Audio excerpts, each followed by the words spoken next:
labai geros šventinės nuotaikos.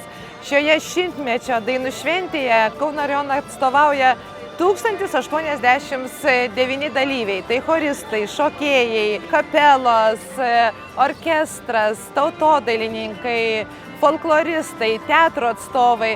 Tai yra be galo didelė šventė Kauno rajonui. Ir aš šiandien nuoširdžiai noriu padėkoti visiems, kurie kūrė šventę, visiems vadovams, kurie dirbo su kolektyvais.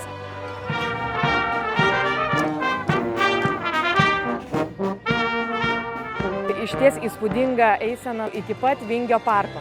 Labai gausu dalyvių, per 300 choristų, taip pat 3 liaudiškų šokių kolektyvai, gausi vadovų delegacija. Mes nešame aukštai iškėlę lietuviškus žolynus.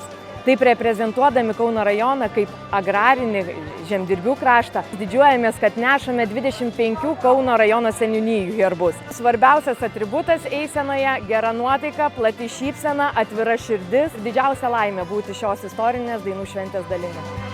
Kauno rajonas sveikina visus seniūnijos svečius!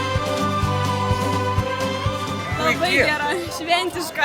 Laukiam 100 metų šitos dienos iš tikrųjų. Esam labai pakylėti.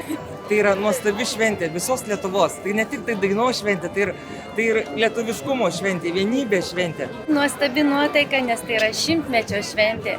Ne pirmoji dainų šventė šičia, bet šita yra išskirtinė. Vainikuojanti nuotaika visą dainų šventę, nes mes dalyvavom šokių dienoj, kuri be proto visus sužavėjo ir tai yra meilė, šeima, tauta, bendrystė. Įsimintinas visam gyvenimui renginys.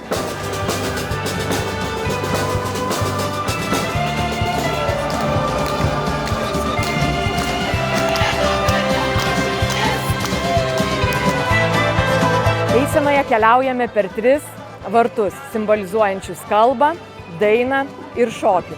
Kai Kauno rajono delegacija keliaujame per kalbos vartus, palinkėjimas Lietuvai yra lai smaragdų liejasi, nevėžis, Nemunas, Neris.